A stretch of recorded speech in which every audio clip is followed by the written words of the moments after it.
Hello everyone. This lecture is about structural elucidation of organic compounds using proton C13 and DEPT NMR spectral data. The contents of the presentation include principle of NMR, proton NMR correlation chart, C13 NMR correlation chart, DEPT spectral data, and problem solving using proton C13 and DEPT NMR spectral data. NMR, nuclear magnetic resonance, is the most important spectroscopy for an organic chemist because NMR gives information about the number of magnetically distinct atoms of the type being studied and also about the nature of the immediate environment of each type of the nuclei being studied. Many nuclei may be studied by NMR techniques, but hydrogen and carbon are the most commonly studied nuclei. Principle of NMR spectroscopy. The requisite property for nuclei to be NMR active is the nuclei should possess definite spin value I. Those nuclei only will be NMR active. The allowed spin states for those kind of nuclei can be calculated using the formula 2I plus 1. The spin states that is allowed will be of equal energy when there is no applied external magnetic field. The spin states are not of equal energy when there is an external applied magnetic field. When there is an external magnetic field is applied, the nucleus will also begin to precess about its own axis. The transfer of energy occurs when the precizing frequency of the nucleus coincides with the incoming radio frequency. Therefore, by measuring the signal which matches this energy transfer, the processing of the NMR spectrum for the concerned nucleus can be obtained. This is the simplified correlation chart for proton chemical shift values. Proton chemical shift values are ranges from 0 to 12 ppm. In the high field region, one can find out the resonances of protons of methyl, methylene and methyl groups. These resonances are followed by the protons of methylene group which are directly attached to the electronegative system, and acetylenic protons will also have its resonance in this region. Then comes the protons of methylene group which are directly attached to the electronegative system, followed by vinylic proton resonances. Vinylic proton resonances are then followed by aromatic proton resonances. Then comes aldehydic proton resonances, and between 10.5 and 12 ppm we can find out the most de-shielded carboxylic acid proton resonances. The OH and NH groups protons will also have its resonance in the range between 0 and 5.5 ppm. This correlation chart is very important. We need to memorize these regions of the resonances corresponding to each type of protons to solve the problems. This is the correlation chart of C13 chemical shifts. C13 chemical shift values are ranges from 0 to 220 ppm. The highly shielded carbons are carbons corresponding to methyl, methylene and methyl carbons. Then comes the carbon attached to the electronegative elements, followed by acetylenic carbons, which are followed by vinylic carbons. Then comes aromatic ring carbons. After that, we will have the resonances of carbons present in the carbonyl groups of acids, esters, amides and anhydrides. The most de-shielded carbons are the carbons present in the carbonyl groups of aldehydes and ketones. DEPT spectrum. The expansion of DEPT is distortionless enhancement by polarization transfer. DEPT spectral data can very well be explained by considering the DEPT spectra of isopentyl acetate as an example. In the bottom you can see the C13 NMR spectrum of isopentyl acetate. Above that you can see the DEPT 45 spectrum of isopentyl acetate. Above that DEPT 90 and DEPT 135 spectra of isopentyl acetate. All these three DEPT spectra will give you information about the carbons attached with hydrogen atoms, and they will not give any information about the carbon which is not attached with hydrogen atoms. In other words, it will not give information about the quaternary carbons like carbonyl group carbon. In the C13 NMR spectrum of isopentyl acetate, around 170 you can see the resonance of carbon present in the carbonyl group of isopentyl in any of the DEPT spectra, DEPT 45, DEPT 90 and DEPT 135. In all these spectra, this quaternary carbonyl carbon will not appear because DEPT will give you information about the carbons which are attached with hydrogen atoms, and it will not give information about the quaternary carbons. What is the information we can get out of DEPT 45? DEPT 45 spectra will give you information about the carbon bearing hydrogen atoms. All the carbons, irrespective of the number of hydrogen atoms it is attached with, this DEPT 45 will give you information about those carbons. In DEPT 90, we can get information about the carbon attached with single hydrogen atom. In isopentyl acetate, there is only one carbon possessing single hydrogen atom, and that is giving a positive peak in DEPT 90. DEPT 135 will give you information about the carbon attached with odd number of hydrogens and the carbon attached with even number of hydrogens. Carbon attached with odd number of hydrogens like methyl group or methyl group carbon will give you a positive signal. Carbon attached with even number of hydrogen like methylene group will give you a negative peak. So this is the information we are getting out of DEPT spectra. That is, they are giving information about the carbon attached with hydrogens. Using this NMR spectral data of proton, C13 and DEPT, we will try to elucidate the structure of unknown organic compounds. Problem number 1. Identify the structure of the compound using the following proton, C13 NMR and DEPT spectral data. The molecular formula of the compound is C10H7Br. By looking into the proton NMR spectral data, by looking into the chemical shifts given, we can come to a conclusion that it is purely aromatic compound because the chemical shift starts from 7.25 ppm to 7.78 ppm. It is purely aromatic region. It is in agreement with the C13 NMR data also, which is given in the tablet column as normal carbon. The carbon resonances are appearing from 119.4 and the most deshielded proton resonances is at 134.4. So this region in carbon resonances also confirms that the compound is purely aromatic compound. There is no aliphatic protons present, and it is also possessing a bromine substituent. Now, from the formula, molecular formula, we can come to a conclusion that it may be a naphthalene derivative, C10H7. So it may be a naphthalene derivative having a bromine substitution. So after drawing the structure, we can analyze with the DEPT 135 and DEPT 90 data given in the problem. So the most deshielded carbon resonances appeared at 134.4. That carbon resonances can be assigned for the carbon possessing the bromine substituent. Then the next carbon can be assigned as 131.7 peak and so on.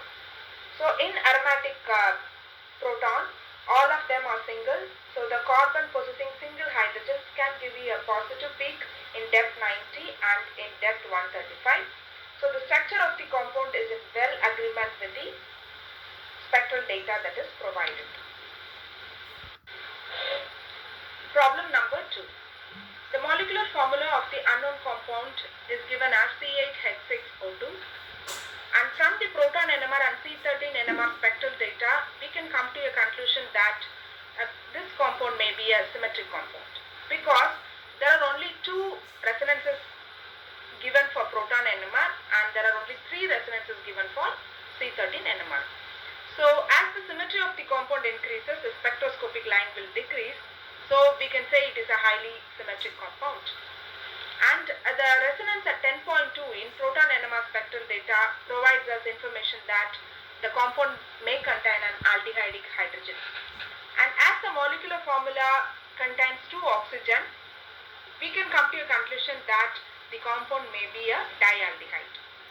And in the C13 signals also, we can confirm that the compound possesses an aldehydic carbon which is having resonance at 191.4, and the peak at 130 and 139.9 can be assigned to the aromatic carbon signals. Peak at 139.9 is not showing any peak in depth 135 and depth 90, which confirms that it is a quaternary carbon. That is the carbon of the benzene ring which is attached to the aldehydic functional group. Peak at 130 is giving a positive peak in both depth 135 and in depth 90, which is actually the aromatic protons, 4 aromatic protons. Problem number 3. The molecular formula of the given unknown compound is C6H12O. If you see the proton NMR spectral data, there are two triplets, one at 0.98 ppm and the other one at 1.31 ppm.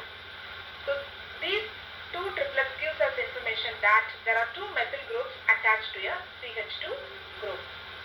Resonance at 1.79, which is a sextet, gives us information that a methylene group is attached with methyl group one side and methylene group another side. Resonance at 2.34, which is a triplet, gives us information that a methylene group is attached with another methylene group.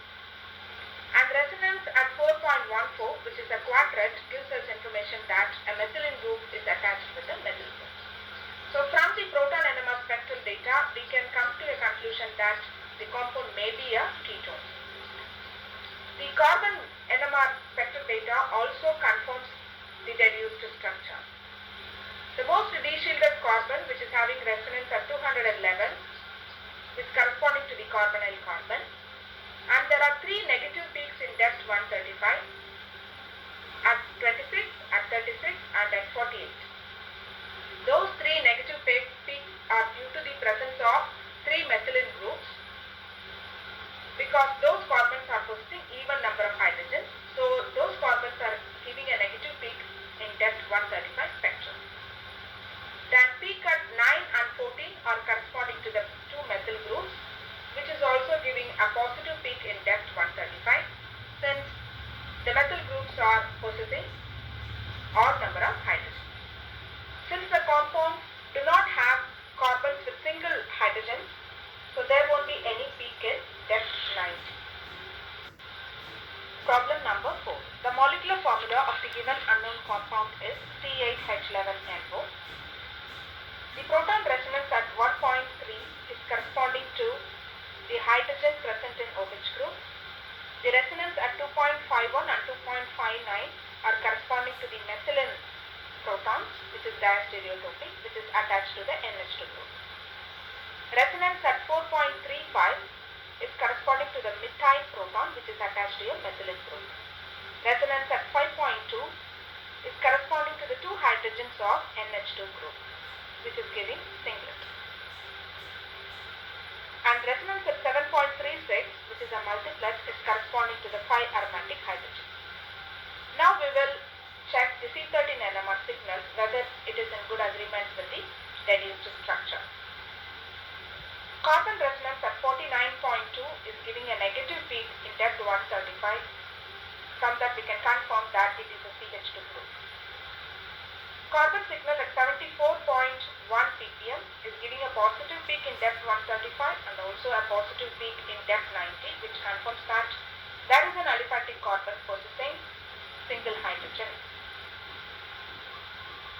Then the aromatic carbon signals 125.3, 127.4, 128.3 are giving a positive peak in both depth 135 and in depth 90. The most de-shielded carbon, 142.7, resonance is corresponding to the carbon which is attached with the carbon possessing the hydroxyl group. Problem number 5. The molecular formula of the given unknown compound is C6H12O2. The proton NMR resonance at 0.9 and at 1.92 confirms the presence of isopropyl group. Resonance at 2.1 confirms the presence of methyl group, which is attached to a carbonyl. Resonance at 3.85 confirms the presence of methylene group, which is attached to a carbon possessing single hydrogen. In the C13 NMR spectral data, resonance at 14 ppm is corresponding to the two methyl groups methyl group, and it is showing a positive peak in depth 135. Peak at 21 ppm is corresponding to the methyl group which is attached to the carbonyl group, and it is also showing a positive peak in depth 135.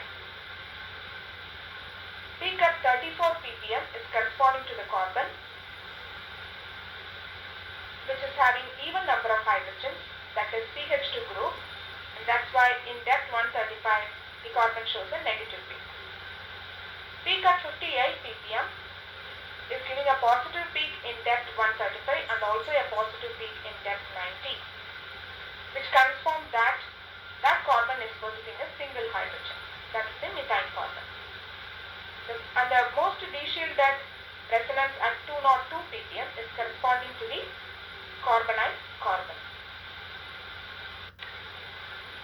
Problem number 6.